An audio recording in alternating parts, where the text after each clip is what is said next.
Kembali lagi dalam kabar hari ini bersama saya, Mega Talahatu. Kita sudah terhubung dengan narasumber kita, Bu Enda Pramusinta, untuk membahas mengenai tujuan negara dalam masa pandemi.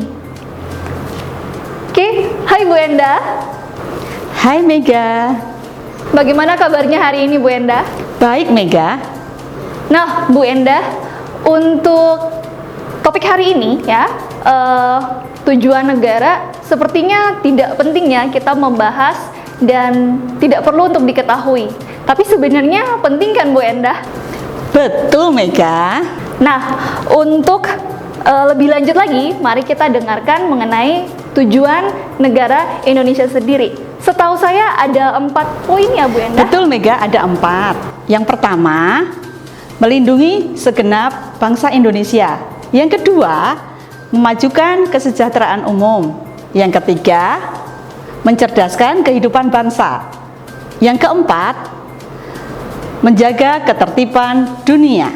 Nah, Bu Enda, dalam masa pandemik ini sepertinya sulit sekali ya untuk melaksanakan tujuan negara. Atau seperti apa, Bu? Oh, salah Mega. Kita bisa berkontribusi loh. Setiap kita masing-masing diberi talenta masing-masing dan kemampuan untuk berkontribusi sesuai kemampuan bidang kita masing-masing. Oke, mari kita dengarkan penjelasan yang pertama ya tentang poin daripada tujuan negara ini sendiri. Silakan Bu Enda. Melindungi segenap bangsa Indonesia. Kata melindungi itu jangan diartikan melindungi daratan, lautan, dan udaranya. Kita sering berpikir seperti itu.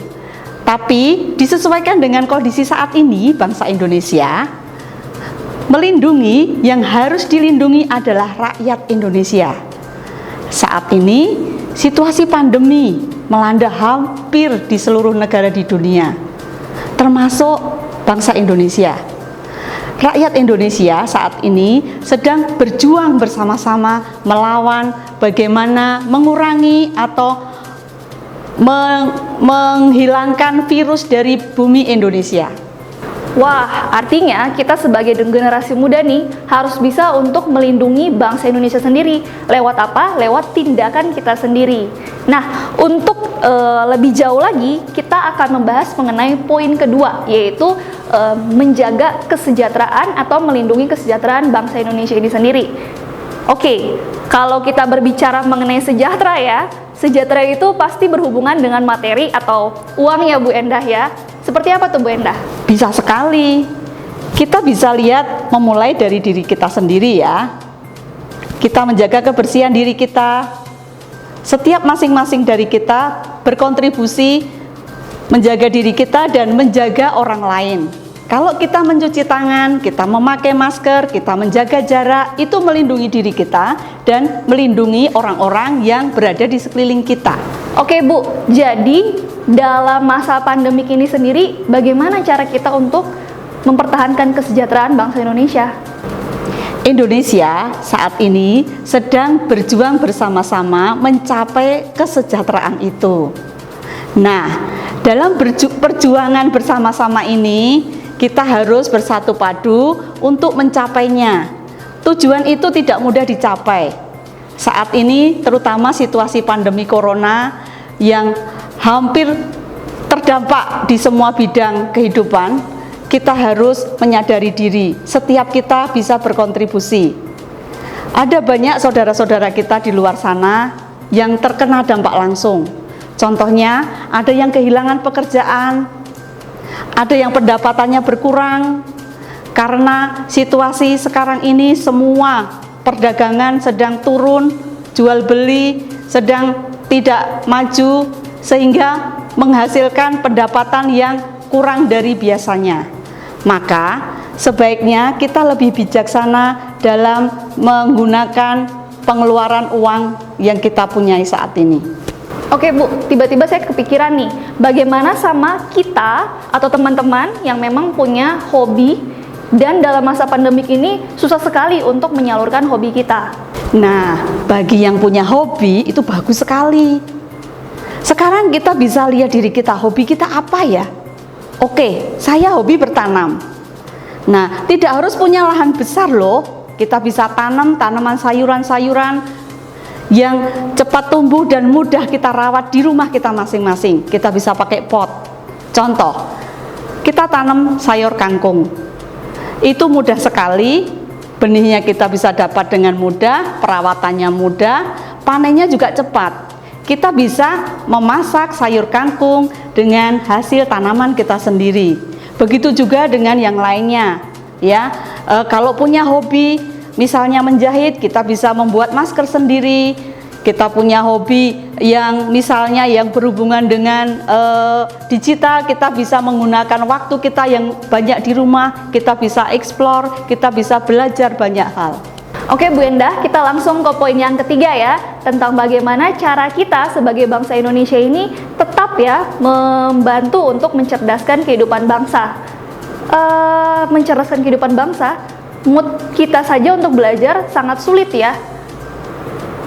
Untuk HBL ini sendiri sih Bu, menurut Ibu bagaimana tuh cara kita untuk mencerdaskan kehidupan bangsa? Poin ketiga adalah mencerdaskan kehidupan bangsa. Nah, saat ini semua anak hampir di seluruh negara di dunia sedang belajar di rumah karena memang menjaga keamanan dan kesehatan diri sendiri semua. Nah, begitu juga di Indonesia. Anak-anak, siswa-siswa yang sekolah di Indonesia semua sedang belajar giat di rumah masing-masing. Kita bisa ya, saat ini waktu kita kan lebih banyak di rumah. Kita bisa manfaatkan bahwa kita lebih fokus untuk belajar. Sekarang ini kita ambil sisi positifnya. Kita kalau mau ke sekolah biasanya kita terkena macet. Alasan yang dipakai untuk bahwa kita itu sering lelah di jalan. Tapi saat ini kita belajar di rumah. Nah, jadi kita tidak mengalami kelelahan karena perjalanan. Itu membuat fokus untuk belajar itu lebih tinggi. Berikutnya, kesehatan kita lebih terjamin saat kita di rumah. Kita bisa dengan kesehatan yang baik lebih fokus dalam belajar. Nah, yang keempat ini sulit sekali Bu, karena seperti superhero ya, kita harus menjaga ketertiban dunia. Berinteraksi saja susah ya teman-teman ya, berinteraksi saja susah. Jadi gimana sih caranya supaya Ibu Endah bisa memberikan kita nih cara anak milenial untuk tetap menjaga ketertiban dunia. Kemudian Bu Endah mengenai Indonesia sendiri ya, memangnya kita perlu untuk menjaga ketertiban dunia atau seperti apa Bu Endah? Sangat perlu Mega. Nah, saat ini bangsa Indonesia itu hidup berada di tengah-tengah bangsa-bangsa lain di dunia. Kita perlu loh kerjasama dengan mereka.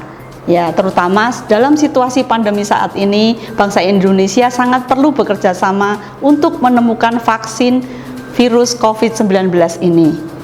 Kita memerlukan kerjasama yang baik agar bila ditemukan vaksin, kita bisa sesegera mungkin menggunakannya untuk rakyat Indonesia saat ini. Oke, nah sekarang saya mau tanya, kira-kira Bu Endah punya pesan atau tidak untuk generasi milenial ini, teman-teman kita semua? Silakan Bu Endah. Nah, sebagai generasi muda, yang pertama tetap harus optimis. Meskipun situasi pandemi kita tidak bisa kemana-mana, kita harus punya optimis itu, kita pegang terus. Kita menjalankan segala sesuatu harus penuh sukacita. Berikutnya, kita harus menggunakan apa yang ada di sekeliling kita untuk hal-hal yang positif. Yang kemarin-kemarin mungkin barang-barang itu kita tidak pakai, mungkin kita bisa berpikir lagi, berkreativitas lagi. Jadi barang itu lebih dapat bermanfaat untuk kehidupan kita. Berikutnya, di hati kita harus selalu berdamai dengan situasi saat ini. Kita harus selalu bersyukur. Situasi apapun kita harus senantiasa bersyukur pada Tuhan. Saat ini Tuhan memang meminta kita untuk belajar memperbaiki diri kita, kesehatan kita, menjaga hidup kita agar di kemudian hari kehidupan menjadi lebih baik lagi. Untuk generasi muda tetap semangat walaupun meskipun harus belajar di rumah. Wah, luar biasa sekali Bu Endah. Baik ya teman-teman, jadi kita sebelumnya mau bilang terima kasih dulu, Bu Endah sudah menjelaskan banyak buat kita, sharingnya sendiri. Nah, ini membantu kita juga. Nah, pesan yang saya dapat berikan buat kita semua untuk hari ini adalah kita pasti bisa. Ya, kita bisa. Mari bersama lakukan hal kecil ya yang nantinya bisa berdampak besar bagi banyak orang di sekitar kita. Ya, baik itu untuk diri kita sendiri maupun juga untuk orang lain ya, menjadi berkat tentunya. Oke, sampai jumpa di kabar hari ini selanjutnya. Bye bye.